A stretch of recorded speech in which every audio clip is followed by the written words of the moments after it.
London Rules by Mick Herron, narrated by Sean Barrett. The title of this book, London Rules, comes from one of the supposed rules of espionage: cover your arse. I gave the previous Slough How book, Spook Street, an overall 4.5 out of 5. Here I can't give it more than 4, and even that is being generous. I found the first 2 hours really tough going. The way it opens is that there's a terrorist attack on a village, and in my head I was picturing something in Africa or the Middle East, but it turned out it was a sleepy English town, Abbotsford.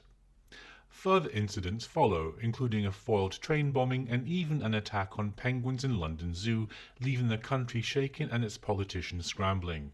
It's new boy J.K. Coe who is able to provide the slow horses with a vital clue.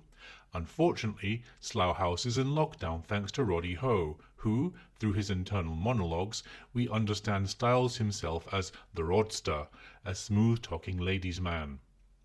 Roddy has a girlfriend, Kim, who is, by all accounts, exceptionally attractive. However, unwitting Roddy is unable to see that her spurning of his sexual advances is perhaps hiding a deeper secret.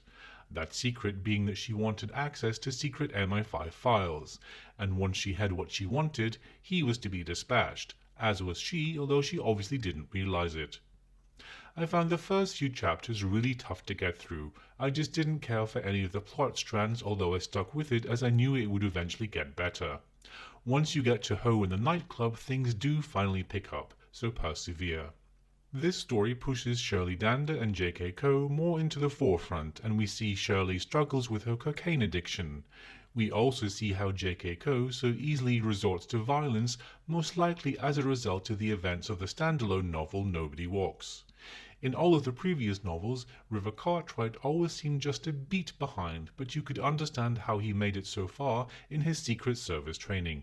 However, in this book, he comes across as simply incompetent and, dare I say it, unlikable. Emma Flight makes a return, although whether she will be in Book 6 remains to be seen. While she was watching over Slough House, which was supposedly in lockdown, all of the slow horses were actually crisscrossing the country trying to foil the next terrorist attack, while she was handcuffed to a chair. However, if there's one thing we know from this series, bad pennies keep turning up, so there's a good chance she will appear in Book 6. All of these Slow Horses books have extended descriptions that sometimes just take up space on the page, but in this novel, it really feels like filler sometimes. It'll be interesting to see how this translates to the screen, as so much humor comes from internal dialogue. What saves this book to a large extent is the dialogue in general. In particular, Jackson Lamb's very un-PC pronouncements brought many a smile to my face.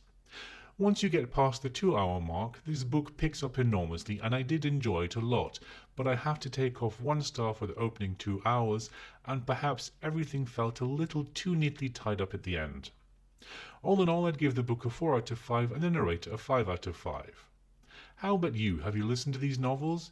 Did you also get the feeling that there was a dip in quality? Let me know in the comments below. Don't forget to like and subscribe as I release a new review every week. Thanks for watching.